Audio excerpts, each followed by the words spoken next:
So my name is Jordan Hanna. I'm the UK Engineering Manager for AliAxis UK. I am here to support one of our apprentices, so Alex Clark, who's a manufacturing engineering, he's in his last year. So as an employer, we're sponsoring his apprenticeship. I think we have a responsibility to engage with it, be involved, and actually show some interest beyond paying the bill. But also I think it was an opportunity to have some conversations with other students going through the same journey that perhaps aren't quite as fortunate as Alex to already have a job secured. At the moment we run two different types of apprenticeship scheme. So we have a undergrad apprenticeship scheme which really looks after people coming straight out of school. So they'll come out and join the scheme and go through a degree type apprenticeship. Essentially what it means is a business is going to invest 3 to 4 years in that person. What it also means is that it's very unlikely, unless something's gone wrong, that at the end the business isn't going to want to invest further. So typically it means there's some sort of pathway or direction following that apprenticeship scheme, which usually results in some sort of like short-term objective plan.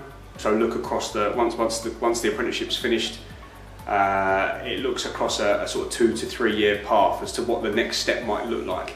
The second way is a traditional apprenticeship.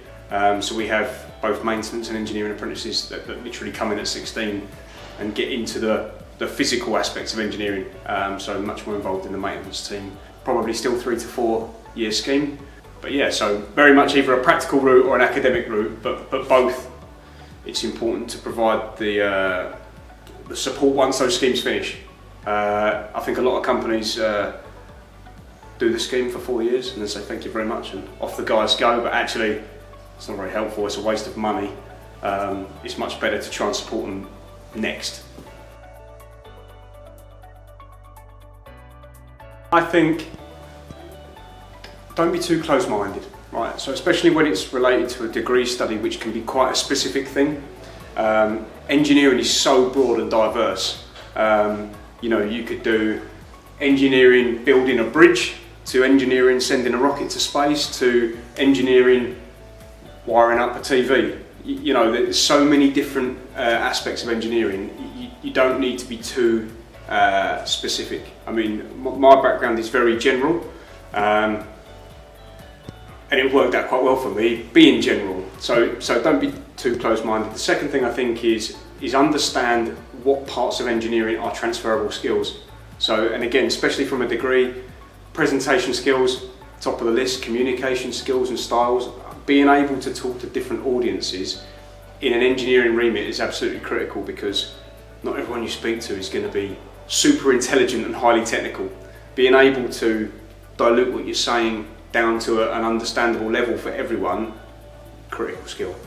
And then probably the last thing is just give it a go. I think some people look at engineering and think, oh no, I don't want to do that. It's either boring or it's too complicated or just not for me.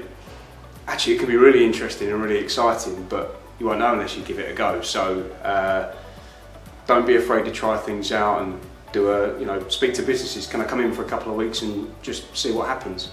I did a 4-week placement at a business before I started my apprenticeship when I was 16.